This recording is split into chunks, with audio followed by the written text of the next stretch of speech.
Hello दोस्तों, यदि किसी व्यक्ति को डायबिटिक गैस्ट्रोपैथी है तो कौन कौन सी जांचें उनके लिए उपयोगी हो सकती है, कौन कौन सी जांचों से पता चल सकता है कि वो व्यक्ति को डायबिटिक गैस्ट्रोपैथी है और ये जांचें किस तरह से वर्क करती हैं। आज इस पर डिस्कशन करेंगे। आज का टॉपिक बहुत ही इंपॉर्टेंट है क्योंकि डायबिटिक गैस्ट्रोपैथी एक काफ़ी कॉमन प्रॉब्लम है, काफ़ी लोग इससे परेशान होते हैं। आज इस पर बात करेंगे। टॉपिक में हम सारी जाँचों के बारे में बताएंगे, किस तरह से वो वर्क करती हैं और क्या इन्फॉर्मेशन हमें मिलती है। ये सारी चीज़ों को हम डिस्कस करेंगे। टॉपिक पर जाने से पहले जो लोग हमारे चैनल पर नए हैं उन्हें रिक्वेस्ट करूँगा कि चैनल को सब्सक्राइब करें, वीडियोस को लाइक करें, शेयर करें, फॉलो करें, कमेंट करें, पूरा देखें। आज के टॉपिक में हम आपको 8 अलग अलग ऐसी इन्वेस्टिगेशंस के बारे में बताएंगे जो डायबिटिक गैस्ट्रोपैथी में अलग अलग तरह से आपकी मदद कर सकते हैं। क्या इन्फॉर्मेशन आपको देते हैं और क्यों ये ज़रूरी है, कौन सी टेस्ट को आपको पहले करना चाहिए, कौन सी को नहीं करना चाहिए, ये सारी चीज़ों पर हम बात करेंगे। चलिए शुरू करते हैं इंपॉर्टेंट वीडियो।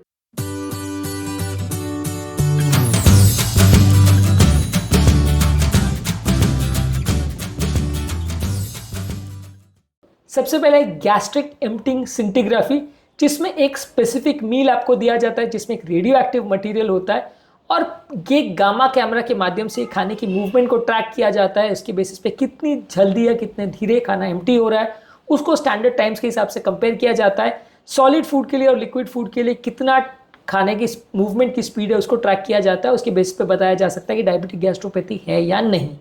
इसके अलावा एक 13C ऑक्टेनोइक एसिड ब्रेथ टेस्ट है, ये किया जाता है। इसमें एक लार्ज मील पेशेंट को दिया जाता है जिसमें 13C ऑक्टेनोइक एसिड मिलाया जाता है और उसके बाद पेशेंट के ब्रेथ के अलग अलग सैंपल लिए जाते हैं ये देखने के लिए कई घंटों तक कि ये 13C वाला लेबल कार्बन डाइऑक्साइड कितना पेशेंट की सांस में निकल रहा है। उसके हिसाब से पेशेंट की ओवरऑल गैस्ट्रिक एम्प्टिंग को असेस किया जाता है। ये बेसिकली सिंटिग्राफी के बदले किया जाता है। गैस्ट्रिक एम्प्टिंग की स्पीड को असेस करने के लिए एक स्टैंडर्ड टेबल से इसको कंपेयर करते हैं।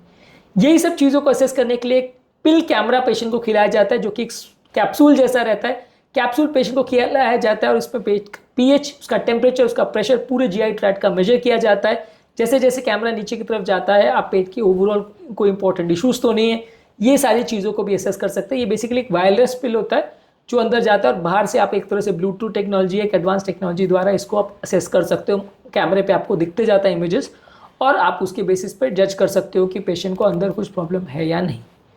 अगला टेस्ट है इलेक्ट्रोगैस्ट्रोग्राफी, जिसमें पेट पर लगाए हुए अलग अलग इलेक्ट्रोड्स द्वारा स्टमक की मसल्स की एक्टिविटीज़ को टेस्ट किया जाता है। ओवरऑल मायो इलेक्ट्रिकल एक्टिविटी द्वारा बाउल में खाने की मूवमेंट और ट्रांजिट टाइम्स को असेस किया जाता है, कितनी करंट की पावर है और कितना खाने की मूवमेंट की स्पीड है, ये सारी चीज़ों को असेस किया जाता है। यानी पेट की इलेक्ट्रिकल एक्टिविटी को जज किया जाता है इलेक्ट्रोगैस्ट्रोग्राफी द्वारा। इसके अलावा है अपर जीआई एंडोस्कोपी, जो कि बेसिकली एक दूरबीन है जिसको मुंह के द्वारा आप अन्ननली में डालते हैं और पेट में डालते हैं और पेट में अंदर कोई अल्सर वगैरह तो नहीं है, गैस्ट्रिक का कोई प्रॉब्लम तो नहीं है, कहीं कोई स्पाज्म या कोई ट्यूमर कैंसर वगैरह तो नहीं है, ये सारी चीज़ों को असेस करते हो। इसके अलावा अगला टेस्ट है एंट्रोड्यूडल मैनोमेट्री, जिसमें एक थिन ट्यूब आपके मुंह के द्वारा आपकी अन्ननली में डाला जाता है और अलग अलग जगह के प्रेशर वेव्स आपके अन्ननली में, आपके पेट में और आपके स्मॉल इंटेस्टाइन में इसको मेजर किया जाता है। तो उसमें अलग अलग जगह में कितने पेरिस्टाल्टिक मूवमेंट्स और उनका क्या प्रेशर जनरेट हो रहा है इसको असेस कर सकते हैं और इसके बेसिस पे आप जज कर सकते हैं कि प्रॉब्लम है या नहीं। इसके अलावा अगर गैस्ट्रिक मोटिलिटी की प्रॉब्लम है तो एमआरआई में गैस्ट्रिक मोटिलिटी प्रोटोकॉल होता है जिसमें आप कंटिन्यूस एमआरआई करके पेट की मूवमेंट को असेस कर सकते हैं, गैस्ट्रिक एम्प्टिंग को असेस कर सकते हैं। तो एमआरआई मशीन द्वारा नॉन इन्वेजिव तरीके से बिना कोई ट्यूब अंदर डाले, बिना कोई सिंटिग्राफी किए, बिना कोई रेडिएशन किए आप पेट की गैस्ट्रिक एम्प्टिंग को असेस कर सकते हो। ये एक स्पेसिफिकली डिज़ाइन प्रोटोकॉल है जिसकी मदद से आप इस बीमारी को जज कर सकते हो। इसके अलावा आप पेशेंट की ओवरऑल ब्लड ग्लूकोज मॉनिटरिंग कर सकते हो, उसका HbA1c लेवल देख सकते हो, लास्ट 3 महीने में कितना शुगर लेवल्स रहा है। उसके बेसिस पे गैस्ट्रोपैथी जो है काफ़ी इफेक्ट होती है। जितना ज़्यादा शुगर लेवल्स होगा उतना ज़्यादा गैस्ट्रिक एम्प्टिंग और पेट से संबंधित प्रॉब्लम्स बढ़ेंगी। तो इसके बेसिस पे एक रफ असेसमेंट मिल सकता है कि शुगर लेवल्स अगर आउट ऑफ कंट्रोल है तो प्रॉब्लम्स ज़्यादा होगी। तो ये अलग अलग टेस्ट है। सिंटिग्राफी थोड़ा पुराना है, इसमें रेडियो एक्टिविटी यूज़ होती है।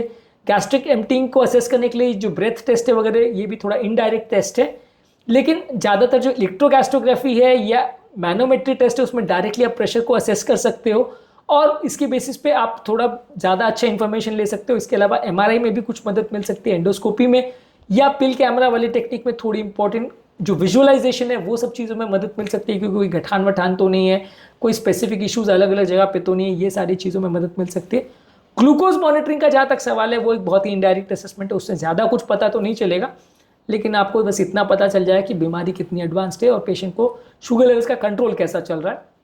तो ये सारे टेस्ट के माध्यम से आप डायबिटिक गैस्ट्रोपैथी को असेस कर सकते हैं, उसके अलग अलग प्रॉब्लम्स को असेस कर सकते हैं, उसके बेस पे ट्रीटमेंट स्ट्रैटेजी प्लान कर सकते हैं और ट्रीटमेंट करने के बाद पेशेंट को रिस्पॉन्स हो रहा है क्या नहीं उसको असेस कर सकते हैं।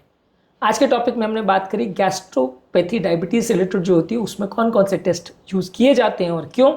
उम्मीद करूंगा कि आज के टॉपिक में कुछ नया जानने को मिला होगा।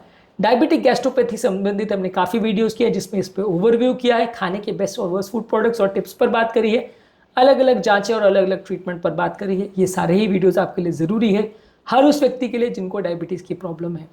टॉपिक एंड करने से पहले जो लोग हमारे चैनल पर नए हैं उन्हें रिक्वेस्ट करूँगा कि चैनल को सब्सक्राइब करें, वीडियोस को लाइक करें, शेयर करें, फॉलो करें, कमेंट करें, पूरा देखें।